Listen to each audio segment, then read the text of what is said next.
Pernah gak sih kamu ngerasa udah kerja keras, gaji masuk, tapi cuma numpang lewat doang di rekening? Kayak tamu yang gak diundang dan cuma numpang minum doang. Abis itu langsung cabut entah kemana? Rasanya kayak habis gajian tuh seneng, tapi baru seminggu, saldo udah tinggal digit kecil, kayak pulsa yang udah sekarat mau expired. Yang lebih parah, kita bahkan gak tahu pasti uang itu lari kemana aja. Tahu-tahu habis dan cuma bisa geleng-geleng kepala sendiri di depan ATM. Nah, di video kali ini gue pengen ngajak lo semua buat ngobrol santai tapi dalam banget tentang gimana sih sebenarnya cara ngatur uang yang benar, yang masuk akal, dan yang bisa bikin hidup kita jauh lebih tenang dan terarah. Ini bukan cuma soal teori dari buku keuangan, tapi gue bawain juga cerita nyata, contoh-contoh dari orang di sekitar kita, dan tips yang bisa langsung lo praktekin hari ini juga kalau lo serius pengen berubah. Jadi jangan langsung skip atau cepet-cepet di skip ke akhir video ya, karena bisa aja satu kalimat di video ini jadi titik balik buat hidup lo dan bikin lo bilang, kenapa gak dari dulu gue tahu ini? Yuk, kita mulai dari awal, pelan-pelan, tapi pasti, biar kita semua bisa jadi pribadi yang lebih bijak dan berdaya secara finansial. 1. Kenali arus kas pribadi. Banyak orang berpikir mereka butuh penghasilan lebih besar supaya bisa hidup lebih enak, tapi seringkali masalah utamanya bukan di penghasilan, tapi di bagaimana mereka mengelola uang yang udah masuk. Lo bisa dapat gaji 2 digit sekalipun, tapi kalau gak ngerti kemana aliran uang pergi, ujung-ujungnya tetap ngerasa kekurangan. Gue punya temen namanya Andre, kerja di startup dengan gaji lumayan tinggi, tapi tiap akhir bulan dia selalu ngomel soal utangnya yang gak kunjung kelar. Setelah dia mulai nyatet semua pemasukan dan pengeluarannya selama sebulan, dia baru sadar bahwa hampir 3 juta per bulan habis buat ngopi, pesan makanan online, dan langganan streaming yang gak pernah dia tonton. Nah, disinilah pentingnya ngerti arus kas pribadi. Kita harus tahu berapa yang masuk, dan yang lebih penting, berapa yang keluar serta kemana arahnya. Lo bisa mulai dari hal simpel. Catat semua pengeluaran harian selama 30 hari tanpa dilewatkan. Sekecil apapun, termasuk parkir 5.000 atau beli gorengan 2.000. Begitu sebulan lewat, lo bakal kaget sendiri ngeliat bahwa hal-hal kecil itulah yang ternyata nyedot saldo rekening secara diam-diam. Arus kas itu kayak peta harta karun. Kalau lo gak ngerti peta itu, lo bakal nyasar dan gak pernah nemuin harta lo sendiri. Jadi mulai sekarang, biasakan diri untuk selalu sadar, uang ini datang dari mana, dan bakal pergi kemana. 2. Pisahkan kebutuhan dan keinginan. Ini salah satu poin yang paling sering jadi jebakan dan bikin kita boros. Kita gak bisa bedain mana yang sebenarnya kita butuh, dan mana yang cuma kita pengen. Misalnya, lo lapar, itu kebutuhan. Lo beli nasi padang buat makan siang, itu masuk akal, tapi kalau lo pesan setia 150.000 cuma buat mood booster, itu udah masuk ranah keinginan. Gak salah sih pengen nikmatin hidup, tapi salah kalau kita terus-terusan mengorbankan kebutuhan dasar demi memuaskan keinginan sesaat. Gue pernah kenal ibu rumah tangga yang luar biasa hemat, Bu Rini namanya. Penghasilan suaminya pas-pasan tapi anak-anaknya bisa sekolah sampai kuliah karena dia selalu ngatur uang dengan disiplin. Belanja pakai daftar, gak tergoda promo, dan selalu nanya ke diri sendiri, ini gue butuh atau cuma pengen? Lo bisa coba trik sederhana. Setiap kali mau beli sesuatu, tanya ke diri lo sendiri 3 kali. Kalau ini gak gue beli, apakah hidup gue akan terganggu? Kalau jawabannya enggak, berarti itu bukan kebutuhan. Kita hidup di zaman yang serba cepat, serba instan, dan serba tergoda. Iklan di HP, promo diskon di e-commerce, semuanya ngajak lo buat boros tanpa sadar. Bedain kebutuhan dan keinginan itu kayak bedain antara bensin sama parfum. Lo butuh bensin buat jalan, tapi lo pakai parfum biar gaya, dan lo gak bakal sampai tujuan cuma karena wangi. 3. Terapkan sistem budgeting 50-30-20. Sekarang kita masuk ke sistem yang udah terbukti manjur dan bisa jadi pondasi finansial sehat. Metode 50-30-20. Simpelnya, dari total penghasilan bulanan lo, 50% dialokasikan buat kebutuhan pokok, 30% buat keinginan atau gaya hidup, dan 20% buat ditabung atau diinvestasikan. Sistem ini fleksibel dan bisa disesuaikan, tapi yang penting lo punya struktur, karena struktur adalah kunci buat disiplin finansial. Gue pernah bantu pasangan muda, Dini dan Bima, yang dulunya selalu ribut soal uang karena pengeluaran mereka gak terkendali. Tapi setelah pakai sistem ini, mereka malah bisa nabung buat DP rumah dalam 1,5 tahun.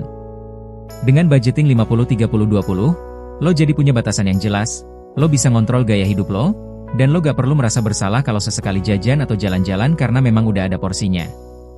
Anggap aja sistem ini kayak GPS buat keuangan lo, dia ngasih rute biar lo gak nyasar dan ujung-ujungnya kehabisan bensin di tengah jalan.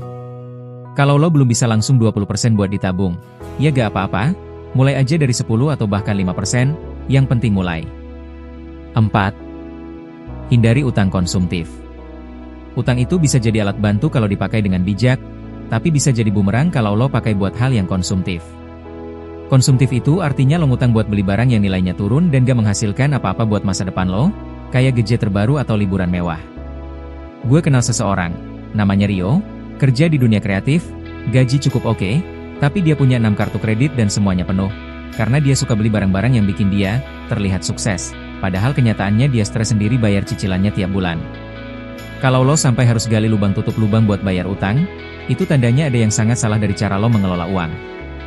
Bandingin dengan temen gue yang lain, Damar, dia cuma pakai 1 kartu kredit dan itu pun cuma buat kebutuhan penting. Bahkan dia sering dapat cashback dan pound yang bisa ditukar, karena dia bijak gunainnya.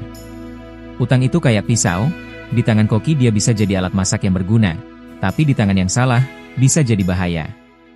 Jadi sebelum lo memutuskan berutang, tanya dulu ke diri lo, apakah ini akan membantu hidup gue lebih baik dalam jangka panjang, atau cuma buat memuaskan ego sesaat? 5. Bangun dana darurat. Dana darurat adalah salah satu fondasi paling penting dalam keuangan, tapi ironisnya justru paling sering dilupain. Padahal hidup itu gak bisa ditebak. Sakit, kehilangan pekerjaan, atau kejadian tak terduga bisa datang kapan aja tanpa permisi. Waktu pandemi kemarin, banyak orang kena PHK mendadak dan langsung kelabakan karena gak punya simpanan buat bertahan. Tapi ada juga yang tetap tenang, kayak Rudy dan keluarganya, karena mereka punya dana darurat senilai 6 bulan pengeluaran, jadi mereka bisa tetap makan, bayar tagihan, dan fokus cari solusi. Dana darurat itu kayak payung di hari hujan, mungkin gak kepake tiap hari, tapi saat dibutuhin, lo bakal bersyukur banget punya itu. Idealnya sih lo punya dana darurat minimal 3-6 bulan dari total pengeluaran bulanan lo, tapi kalau belum sanggup, ya mulai aja dari target kecil, misalnya 1 juta dulu. Sisihkan secara rutin, bisa mingguan atau bulanan, dan pisahkan dari rekening utama biar gak kepakai buat hal lain. Pikirin dana darurat itu sebagai tameng, dia gak bikin lo tambah kaya, tapi dia nyelamatin lo dari jatuh miskin mendadak. 6. Investasi, bukan cuma menabung. Menabung itu penting, tapi kalau lo pengen uang lo berkembang dan punya daya beli jangka panjang, lo harus mulai belajar investasi. Karena dengan inflasi tiap tahun, nilai uang lo makin kecil, dan tabungan di ban bisa jadi gak cukup buat masa depan lo.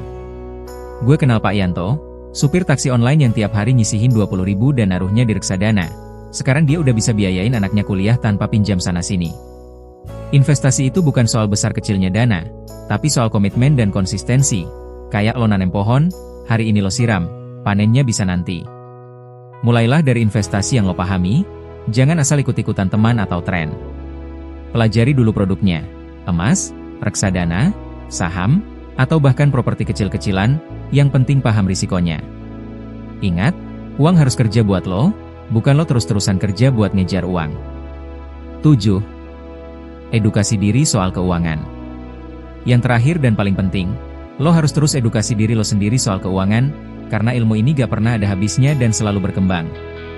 Lo bisa belajar dari mana aja, buku, video, podcast, seminar, atau bahkan ngobrol sama orang yang lebih berpengalaman.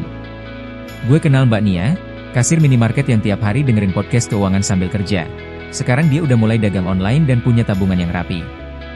Jangan nunggu kaya buat belajar ngatur uang, justru lo belajar dulu biar suatu saat bisa kaya. Lo boleh gak punya latar belakang ekonomi, tapi selama lo punya semangat buat belajar, lo udah selangkah lebih maju dari kebanyakan orang. So, itu dia 7 cara ngatur uang yang bukan cuma teori, tapi bisa lo jalanin mulai dari hari ini juga. Hidup yang lebih baik bukan soal berapa banyak uang yang lo punya, tapi seberapa bijak lo ngelola uang yang lo punya sekarang. Mulailah dari langkah kecil, dari kesadaran, lalu bergerak dengan disiplin, dan terus belajar. Karena uang itu bukan tujuan akhir, tapi alat untuk hidup yang lebih bermakna. Terima kasih udah nonton sampai habis. Semoga video ini jadi bahan bakar buat perubahan finansial lo ke arah yang lebih baik.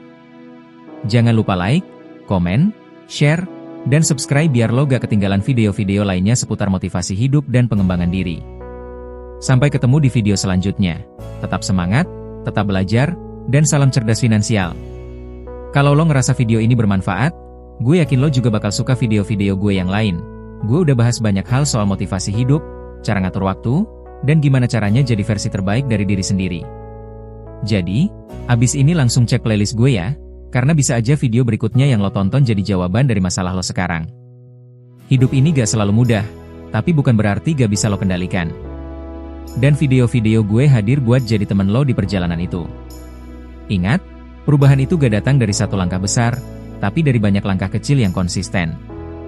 Dan kalau lo udah nonton sampai detik ini, itu artinya lo punya niat untuk berubah. Dan itu udah lebih dari cukup untuk mulai. Jangan nunggu segalanya sempurna buat mulai aja dulu, dan sempurnakan sambil jalan. Gue tunggu lo di video selanjutnya. Tetap semangat, tetap berpikir positif, dan selalu ingat, lo punya potensi besar, tinggal lo mau gali atau enggak. Gue percaya lo bisa. Sampai ketemu lagi. Salam perubahan, dan salam semangat dari gue buat lo semua.